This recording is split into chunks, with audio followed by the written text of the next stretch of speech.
Well, just for fun, I'm going to do one of these instead of posing in front of my backdrop. I'm going to do it from laying right here in the bed. We're doing Treasure Island by Robert Louis Stevenson, and we're on chapter 5. It's still part 1, the old uh, Buccaneer, but now then, this is chapter 5, The Last of the Blind Man. My curiosity, in a sense, was stronger than my fear, for I could not remain where I was, but crept back to the bank again, whence, sheltering my head behind a bush of broom, I might command the road before our door.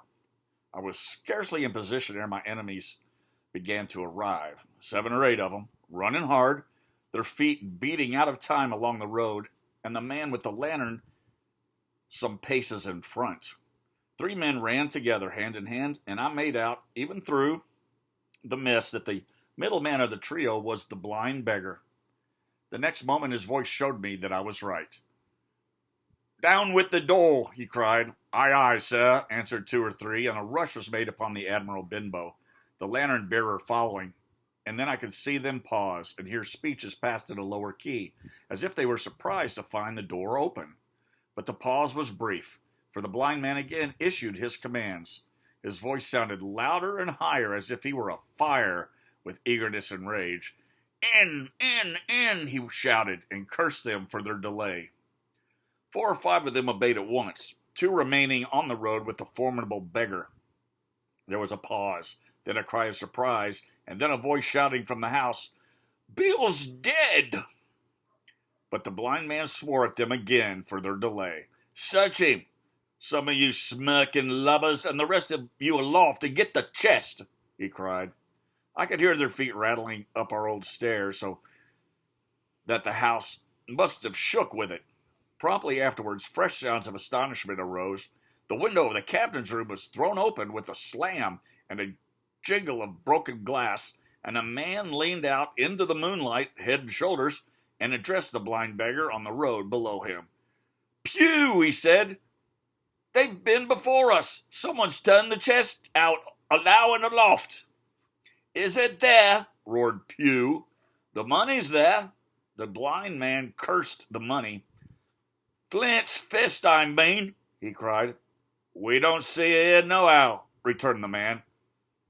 "Here, you below there, is it on Bill?" cried the blind man again. At that, another fellow, probably him who had remained below to search the captain's body, came to the door of the inn. "Bill's been overhauled already," he said. "Nothing left. It's these people of the inn. It's that boy. I wish I had put his eyes out," cried the blind man, Pew. There were no time ago. They had the door bolted when I tried it. "Scatter, kids.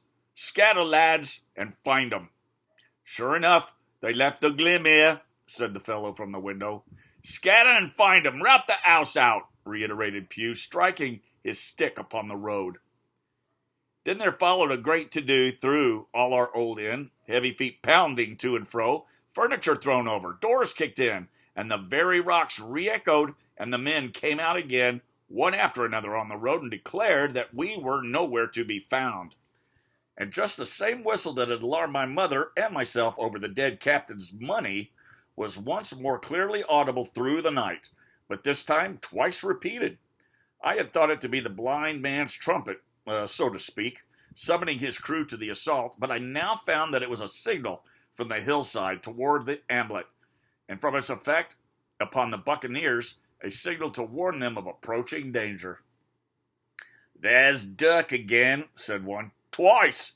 We'll have to mudge, mates." "Budge, you skulk," cried Pew. "Dirk was a fool and a coward from the first. You wouldn't mind him. They must be close by. They can't be far. You have your hands on it. Scatter and look for them dogs. Oh, shiver my soul," he cried, "if I had eyes." This appeal seemed to produce some effect, for 2 of the fellows began to look here and there among the lumber, but half-heartedly, I thought, and with half an eye to their own danger all the time, while the rest stood irresolute on the road. "You have your hands on thousands, you fools, and you ain't a leg. You'd be as rich as kings if you could find it, and you know it's here, and you stand there skulking.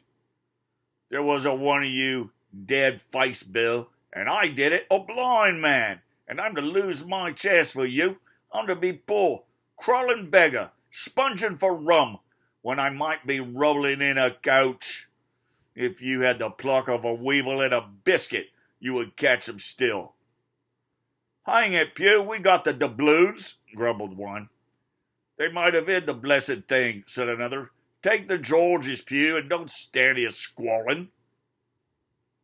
Squalling was the word for it. Pew's anger rose so high at these objections, till at last, his passion completely taking the upper hand, he struck at them right and left in his blindness, and his stick sounded heavily on more than just one of them. These, in their turn, cursed back at the blind miscreant, threatened him in horrid terms, and tried in vain to catch the stick and wrestle it from his grasp. This quarrel was the saving of us, for while it was still raging, another sound came from top of the hill on the side of the hamlet. The tramp of horses galloping. Almost at the same time, a pistol shot, flash and report, came from the hedge side. And that was plainly the last signal of danger, for the Buccaneers turned at once and ran, separating in every direction. Excuse me, I got a feather.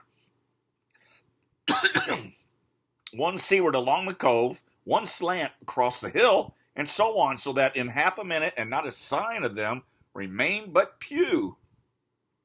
Him they had deserted, whether in sheer panic or out of revenge for his ill words and blows, I know not. But there he remained behind, tapping up and down the road in a frenzy, and groping and calling for his comrades. Finally he took a wrong turn, and ran a few steps past me towards the hamlet, crying, Johnny, Black Dog, Duck, and other names. You won't leave old Pew, mates, not old Pew. Just then the noise of horses topped the rise, and 4 or 5 riders came in sight in the moonlight and swept at full gallop down the slope. At this, Pew saw his error, turned with a scream, and ran straight for the ditch, into which he rolled. But he was on his feet again in a second, and made another dash, now utterly bewildered, right under the nearest of the coming horses. A rider tried to save him, but in vain. Down went Pew with a cry that rang high into the night, and the 4 hoofs trampled and spurned him and passed by. He fell on his side, then gently collapsed upon his face and moved no more. I leaped to my feet and hailed the riders. They were pulling up, at any rate, horrified at the accident, and I soon saw what they were. One, tailing out behind the rest, was a lad that had gone from the hamlet to Dr. Livesey's. The rest were revenue officers whom he had met by the way, and with whom he had had the intelligence to return at once. Some news of the lugger in Kitshall had found its way to Supervisor Dance, and set him forth that night in our direction. And to that circumstance my mother and I owed our preservation from death. Pew was dead, stone dead. As for my mother, when we had carried her up to the hamlet, a little cold water and salts, and that soon brought her back again, and she was none the worse for her terror, though she still continued to deplore the balance of the money. In the meantime, the supervisor rode on as fast as he could to Kitshall, but his men had to dismount and grope down the dingle, leading and sometimes supporting their horses, and in continual fear of ambushes. So it was no great matter for surprise that when they got down to the hole, the lugger was already underway, though still close in. He hailed her. A voice replied, telling him to keep out of the moonlight or he would get some lead in him, and at the same time a bullet whistled close by his arm. Soon after, the lugger doubled the point and disappeared. Mr. Dance stood there, as he said, like a fish out of water, and all he could do was dispatch a man to warn the cutter.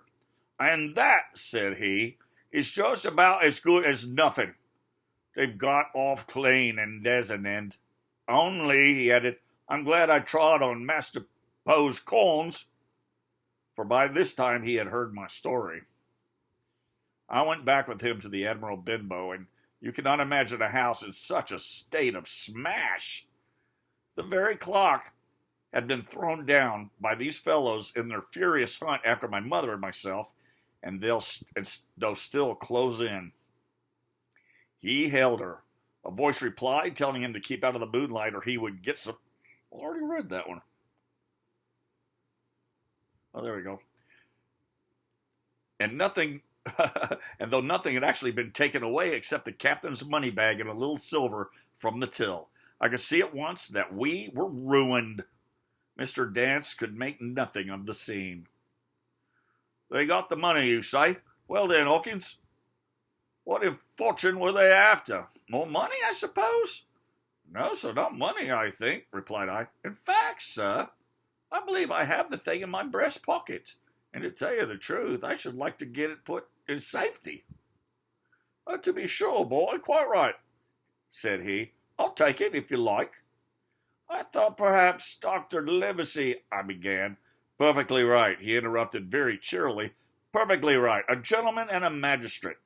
And now I come to think of it, I might as well ride around there myself and report to him or Squire. Master Pugh's dead, what all's done, and that I regret it, but, he's dead, you see, and people will make it out against an officer of His Majesty's revenue, if make it out they can. Now, I'll tell you, Hawkins, if you like, I'll take you along. I thanked him heartily for the offer, and we walked back to the hamlet where the horses were. By the time I had told my mother of the purpose, they were all in the saddle. Dogger, said Mr. Dance, you have a good horse. Take up this lad behind you.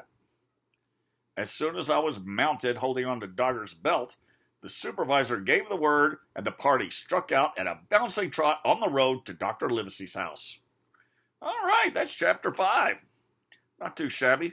I can tell that the camera's kind of bouncing because I've set my laptop on my belly, so every time I say something, it's going boing, boing, boing, boing.